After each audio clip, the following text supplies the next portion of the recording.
All right, Rob, you ready? I was born ready, Chris.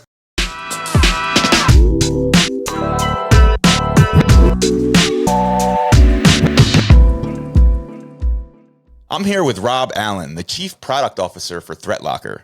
Rob, it's great to see you again. Good to see you, Chris.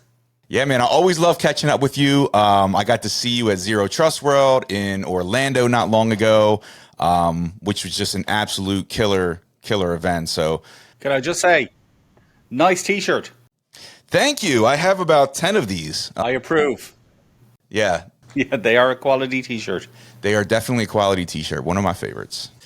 So, Did you say one of my favorites?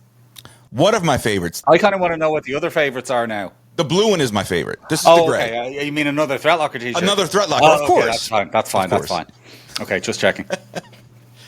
Okay, so by now, I think most people are familiar with who ThreatLocker is. But if you don't mind, just take a moment and briefly describe the company and the problem that ThreatLocker solves for. So the company has been around since 2017,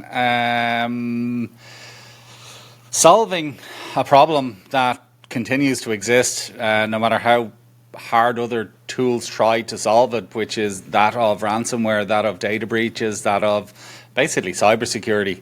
It's a unique solution to the problem of cybersecurity. It takes a different approach to pretty much everything that's out there, insofar as it doesn't try and make decisions about what's good and what's bad. And fundamentally, that's the biggest problem with most other tools that are out there, is they're trying to decide what's good and what's bad constantly. And nothing ever gets all of those decisions right, unfortunately. If anything was getting every decision right, there would be no such thing as ransomware, there would be no breaches, there would be no problems.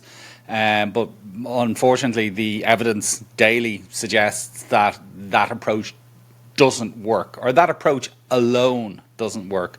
So we come at the problem from a different angle, which is basically deny by default. So block everything that isn't explicitly allowed, or everything that isn't needed within an environment. So whether it be things running or PowerShell reaching out to the internet or incoming network connections, fundamentally everything that isn't explicitly allowed is going to be blocked. And it's really, really effective in terms of stopping things like ransomware and data breaches and attacks from happening. Yeah, I agree, man. And it is an endless problem. It's a problem that's not going away anytime soon. But as folks are gathered in Vegas this week, they're walking the business hall floor at Black Hat. You can almost see the lines of different endpoint solution providers that are in the row, right? So you got people going up talking to vendor XYZ, trying to figure out, what differentiates them from the rest of the market. So with that being said, I know you talked about it briefly, but talk a little bit more about what separates you from those others or your competitors, and then what should folks that are at the conference be asking these solution providers and be looking at when they start the evaluation process? So I have to confess, I've not yet been to Black Hat in Vegas. I've been to Black Hat in London. Okay. But I am familiar with similar events, similar sized events. One of my pet peeves with the cybersecurity industry as a whole right now is the whole buzzword bingo about or around AI. Mm-hmm. And my general advice would be, if somebody's got AI X on their booth, walk away, because the entire cybersecurity market has been basically a my AI is bigger than your AI contest for the last number of years, and everybody feels that they have to do or be something AI, when realistically, the bad guys are just as likely to be using AI as the defenders. So yeah, and again, one of the beauties about denying by default is that you don't need to use AI to help you make decisions, because fundamentally the decision's already made. It's no. But again, look, a great reason to come to our booth: quality merch, great T-shirts, as you are beautifully demonstrating right now. But if people just want to see something different, a different approach, a unique approach to this problem, then the ThreatLocker booth is definitely somewhere they should stop and have a chat with our guys. Definitely. Hacker Summer Camp is well underway at this point in time. So definitely glad you could join me tonight. What excites you about this week in general when it comes to the product itself, and what are you looking forward to the most?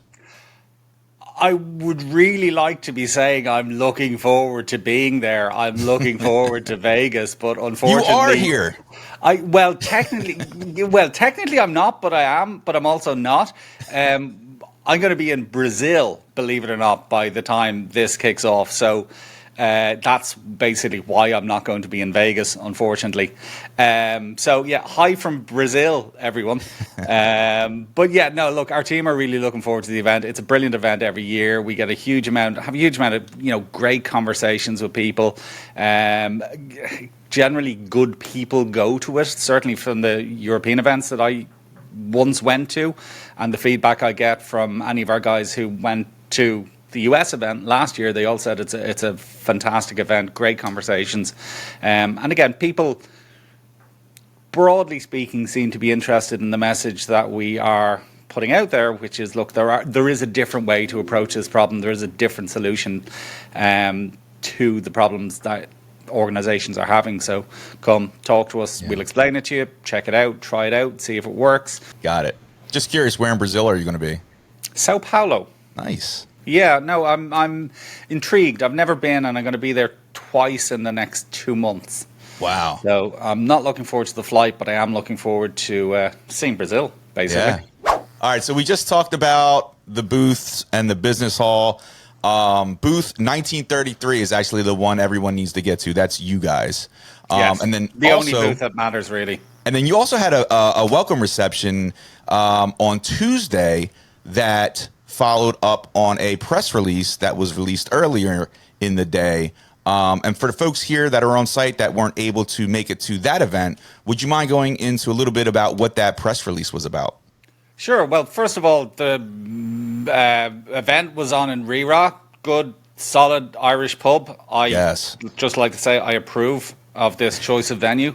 We basically announced our new product, which is DAC, Defense Against Configurations.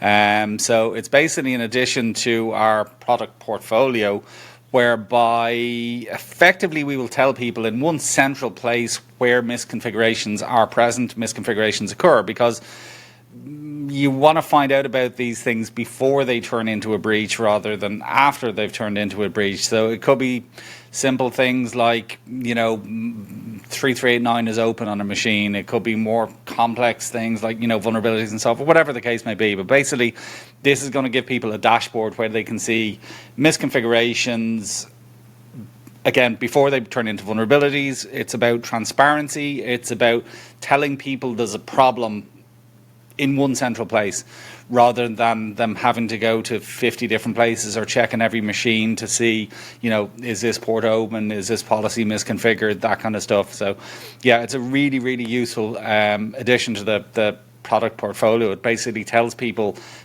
where the problems are without them having to go checking and looking and seeing where the problems are, if that makes sense. Love it. Yeah. So we know that endpoint protection is at the top of everyone's mind, but I think that compliance is equally as important.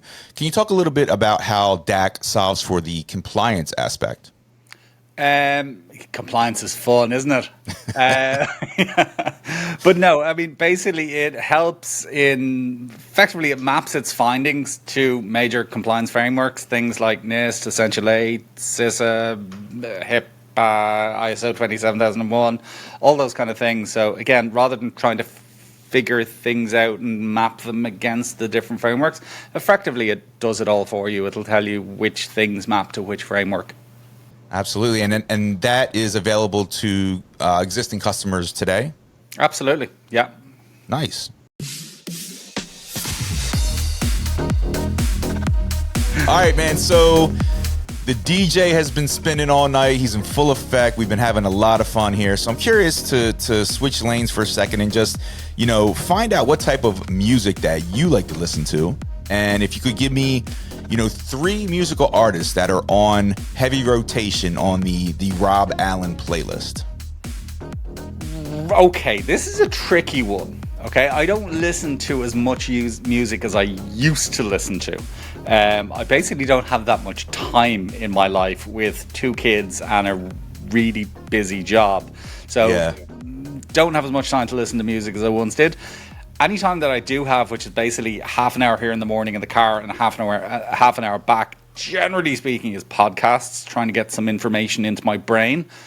But I suppose you'd probably describe it as quite eclectic. I do like a bit of dance music, so Danny Tenaglia would be probably fairly high up on the list in terms of stuff I'd listen to. Sort of old school underworld, that kind of stuff. Of late as well, I've dug back into that. Nice. Since I've been here, and this is a kind of weirdness I think about Irish people in general, is since I've been in the US now for a little over a year and a half, when you leave Ireland, you tend to listen to more Irish music. So there is also a bit of sort of U2 and Cranberries and stuff like that creep in from time to time. And again, pretty much anything and everything, really. Mostly stuff I try. So I've got this problem right now, which is, as I said, I've got 2 kids. One is 10, one is 12, 2 girls.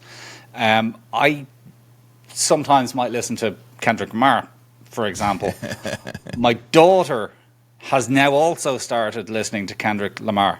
Now, I have to disapprove of that, but I can't really disapprove because she knows about it because she heard me listening to it. So I have to be careful about what I listen to, lest my, as I said, 10 and 12-year-olds pick up my bad habits. Yeah, I'm with you. All right, awesome, Rob. As always, it's great seeing you. I hope you and the team have an awesome week, and can't wait to chat with you again soon. Fantastic. Thanks a million, Chris.